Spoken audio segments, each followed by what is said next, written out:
Hello. Direct indirect के क्रम में अब हम लोग इम्परेटिव सेंटेंस देखेंगे। इम्परेटिव सेंटेंस रिपोर्टेड स्पीच में अगर आता है तो क्या करेंगे। रिपोर्टेड स्पीच इम्परेटिव सेंटेंस में हो। इम्परेटिव सेंटेंस क्या होता है? आज्ञा सूचक या प्रार्थना सूचक वाक्य, यानी ऐसे वाक्य जिनमें रिक्वेस्ट किया गया हो, ऑर्डर दिया गया हो, आज्ञा कुछ कार्य करने के लिए, या एडवाइस दी गई हो, सलाह परामर्श, या रिक्वेस्ट हो, निवेदन हो, कुछ करने के लिए आग्रह किया गया हो, तो ऐसे सेंटेंस इम्परेटिव सेंटेंस कहलाएंगे। इम्परेटिव सेंटेंस में सेड, जो रिपोर्टिंग वर्ब सेड होगा उसको चेंज कर देंगे। सेड टू को हटा करके सेड के स्थान पर अगर आज्ञा है, रिपोर्टेड स्पीच ऑर्डर है, आज्ञा है, कुछ करने के लिए आदेश दिया गया है, तो सेड को हटा के ऑर्डर्ड कर देंगे। और यदि रिपोर्टेड स्पीच में कोई सलाह दिया गया है, आपको क्या करना चाहिए, क्या नहीं करना चाहिए, सलाह है तो एडवाइज कर देंगे सेड के स्थान पर। और अगर कोई निवेदन किया गया है, आग्रह किया गया है, प्रार्थना किया गया है, विनम्रतापूर्वक कुछ कहा गया है, तो रिक्वेस्टेड कर देंगे सेड के स्थान पर, या इम्प्लोर्ड कर देंगे, या बेग्ड कर देंगे, या एंट्रीटेड कर देंगे। इस तरह से भाव के अनुसार उसके अर्थ को, वाक्य के भाव को समझते हुए सेड को बदल देंगे। ये पहला रूल होता है। इस तरह से आप चेंज करेंगे। ये भी बात गौर करने की है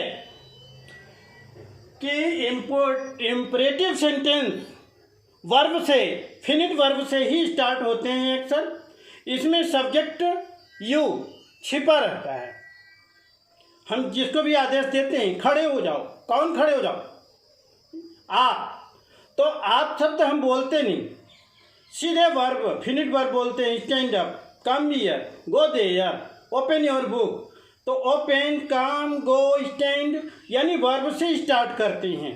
तो यहाँ गौर करने की बात यह है कि जो वर्ब आया हुआ है उस वर्ब के भाव के अनुसार रिपोर्टिंग वर्ब को चेंज करते हुए और उस फिनिट वर्ब को इन्फिनिटिव में चेंज कर लेते हैं। इन्फिनिटिव क्या होता है? टू प्लस वर्ब की फर्स्ट फॉर्म। तो जो क्रिया, जो आदेश में जो क्रिया के द्वारा आदेशित है, उस क्रिया को इन्फिनिटिव यानी टू लगा के लिख देंगे वर्ब की फर्स्ट फॉर्म। उदाहरण देखते हैं। The teacher said to me go away.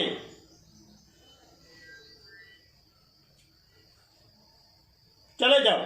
तो ऑर्डर दे रहे हैं, टीचर हमको ऑर्डर दे रहे हैं, तो ये सेड टू को हटा के ऑर्डर्ड हो जाएगा। The teacher ordered me to go. That conjunction नहीं लगाना है, आप उसी वर्ब को इन्फिनिटिव बना दें टू लगा के, तो टू गो अवे। बाकी फुल स्टॉप लगा दिया, इन्वर्टेड कामा हटा दिया।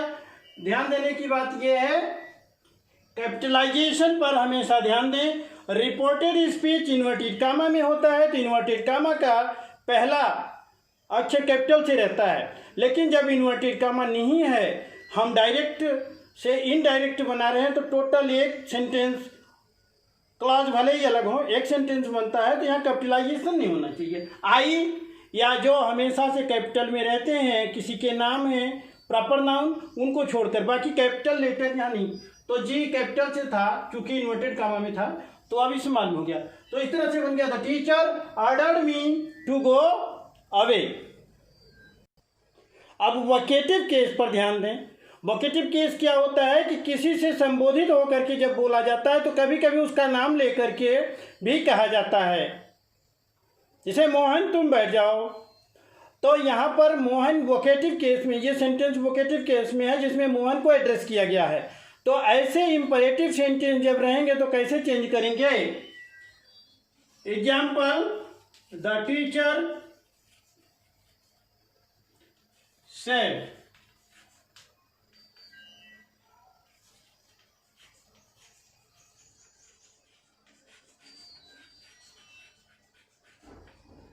Sit down Mohan. The teacher said, sit down Mohan. अध्यापक ने कहा, मोहन बैठ जाओ। तो बिल्कुल जैसे रूल आपने पढ़ा वैसे ही बनाते हैं। इसमें जिसको संबोधित किया गया है तो इसको देख के हम समझ जाते हैं कि टीचर मोहन से बात कर रहे हैं। टीचर ने किससे कहा बैठ जाओ? मोहन से कहा। तो इसी मोहन को निकाल के हम यहाँ ऑब्जेक्ट बना देंगे। यानी वोकेटिव केस में अगर इंपरेटिव सेंटेंस होता है तो वहाँ के वोकेटिव केस में जिसको संबोधित किया गया है उसको निकाल करके रिपोर्टिंग वर्ब का ऑब्जेक्ट बना देते हैं। तो हो जाएगा, the teacher ordered Mohan to sit down.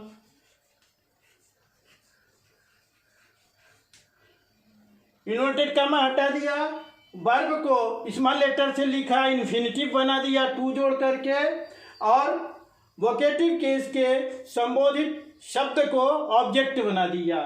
और आदेश का भाव है इसलिए ऑर्डर्ड लगा दिया सेड को हटाकर। तो वाक्य बन गया, the teacher ordered Mohan to sit down. The next kind of example, अगले प्रकार का उदाहरण हम ये लेंगे कि मान लीजिए निगेटिव में हो आज्ञासूचक, तो क्या करेंगे? आज्ञासूचक निगेटिव में भी होता है। एक तो ऑर्डर होता है ये काम करो, दूसरा होता है ये मत करो, ना करो, मत जाओ, मत खड़े हो। तो इस तरह से डोंट लगता है। तो वहाँ पर क्या करेंगे?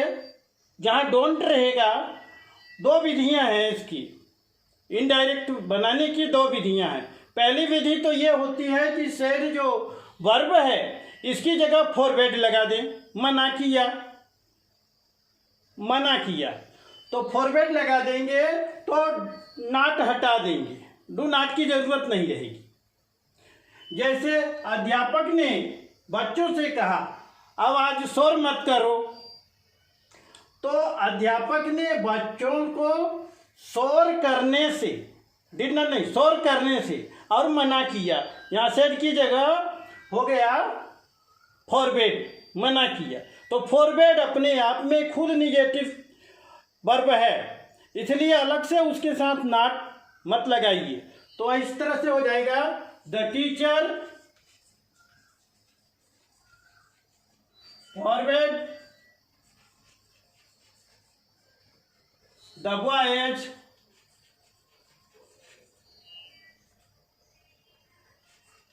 to make a noise. The teacher forward the boy to make a noise.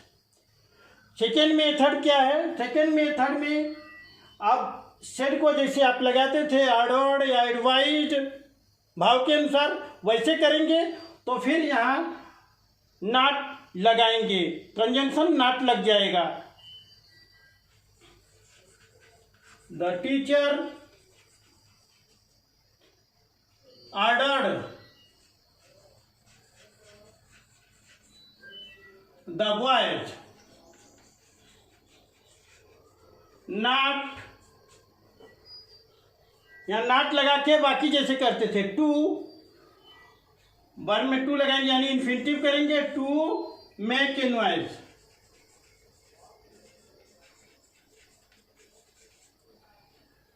The teacher ordered the boy not to make a noise. इस तरह से दोनों विधियां। अगले प्रकार का उदाहरण देखते हैं। The servant said to the master, Sir, give me some money. यहाँ देखें, रिपोर्टेड स्पीच में सर करके संबोधित है। जब कोई रेस्पेक्टफुल वर्ड है तो इसका मतलब रिक्वेस्टेड है।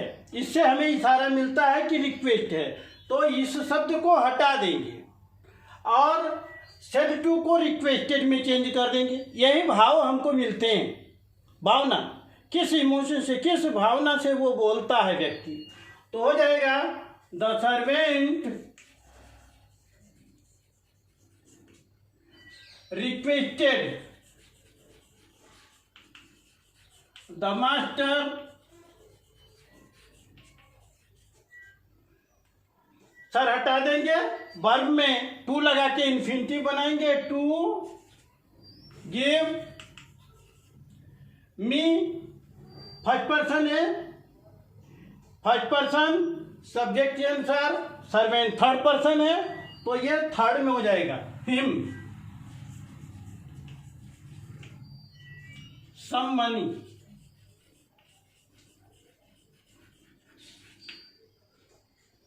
द सर्वेंट रिक्वेस्टेड, इस रिक्वेस्टेड सेड को रिक्वेस्टेड किस बेस पर किया हमने, इस निवेदन सूचक शब्द को देख करके उसको हटा दिया, यहाँ रिक्वेस्टेड कर दिया। बाकी जो कहते हो जैसे पुराने नियम से हम बदलते थे प्रीवियसली, वैसे ही चेंज कर दिया। इसी प्रकार से सर की बजाय प्लीज भी हो सकता है, काइंडली भी हो सकता है, तो भी वो प्लीज को काइंडली को हम हटा देंगे और सीधे वर्ब जो है उसमें टू लगा करके बनाएंगे और सेड टू को रिक्वेस्टेड कर देंगे। ठीक, जैसे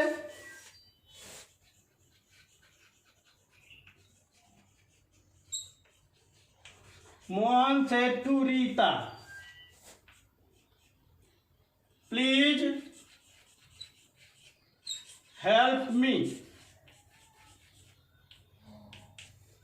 यहां प्लीज शब्द लगाए, प्लीज हेल्प मी, तो आप क्या करेंगे, Mohan requested Rita to help her, ये प्लीज हटा दिया, रिक्वेस्टेड कर दिया, प्लीज रिप्लेस हो गया या काइंडली रिप्लेस हो गया, उसको कुछ नहीं करना, हटा देना है। जो रेस्पेक्टफुल वर्ड है उनको हटा के रिक्वेस्टेड कर देना है। ठीक है।